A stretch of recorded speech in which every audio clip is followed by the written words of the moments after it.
Ako, malalaman mo naman if hindi ka gusto ng tao. Malalaman at mararamdaman mo kung nangihingi at nagmamakaawa ka sa atensyon sa kanya. Paano? For example, nag-message ka, tapos nag-reply after 12 hours pa. Tapos ang reply, okay lang ako. Ikaw, kamusta ka? Yung mga reply na alam mong walang patutunguhan. Yung mga conversation. Yung 12 hours kang hindi nag-reply.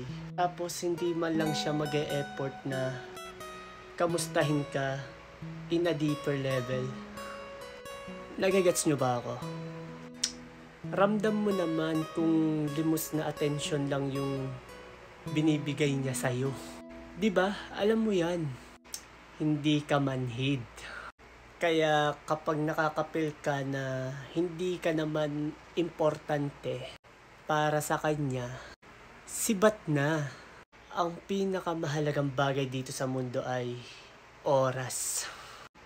Dahil kapag nasayang yung oras, hindi mo na ito maibabalik. Kaya spend your time wisely, baby. Gets mo? I love you.